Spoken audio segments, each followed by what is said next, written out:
नमस्कार। आज मैं जो कहने जा रहा हूं वह सिर्फ भविष्यवाणी नहीं है, यह आने वाले समय की चेतावनी है। 2026 से लेकर 2032 तक का समय मानव इतिहास का सबसे निर्णायक समय होगा। दुनिया आज जिस दिशा में जा रही है वह दिशा विनाश की तरफ है। राजनीति गंदी, समाज विभाजित, मानवता टूट चुकी है। लेकिन यह सिर्फ शुरुआत है। 2026 के बाद घटनाएं तेज होंगी और लोग समझने लगेंगे कि पुराना विश्वक्रम अब खत्म हो चुका है। स्टार पहला चरण 2026 से 2028। इस समय में दुनिया में ऐसा असंतुलन दिखेगा जो पहले कभी नहीं देखा गया। मौसम बदलेंगे, अर्थव्यवस्था गिरने लगेगी, देशों के बीच तनाव बढ़ेगा और आम इंसान के जीवन में बेचैनी बढ़ेगी। लोग अपने भीतर ही एक आवाज महसूस करेंगे कि कुछ बड़ा होने वाला है।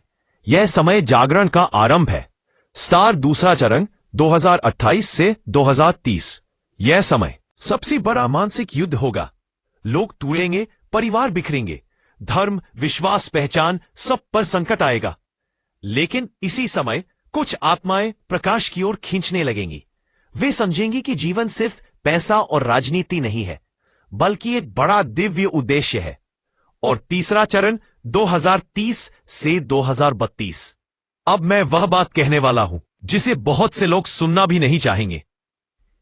2032 आते आते परिस्थितियां वैसी ही होने लगेंगी जैसी कोरोना के समय थी।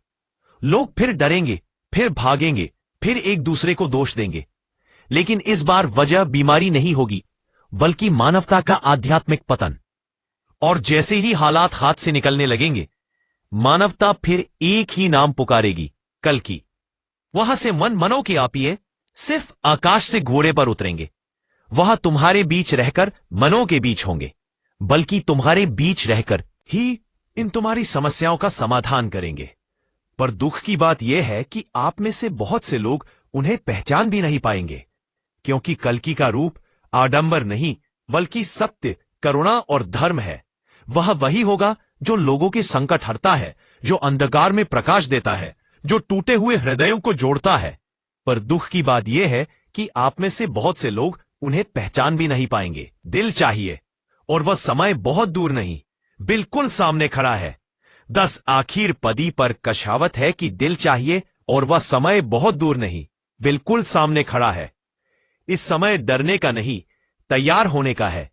जो अपने भीतर प्रकाश जगाएगा वह बचेगा, जो अंधेरे में रहेगा वह खुद को खो देगा। इस जागरण का समय आ चुका है, और जो लोग इस चेतना को समझेंगे वे आने वाले धर्मयुग की नींव बनेंगे।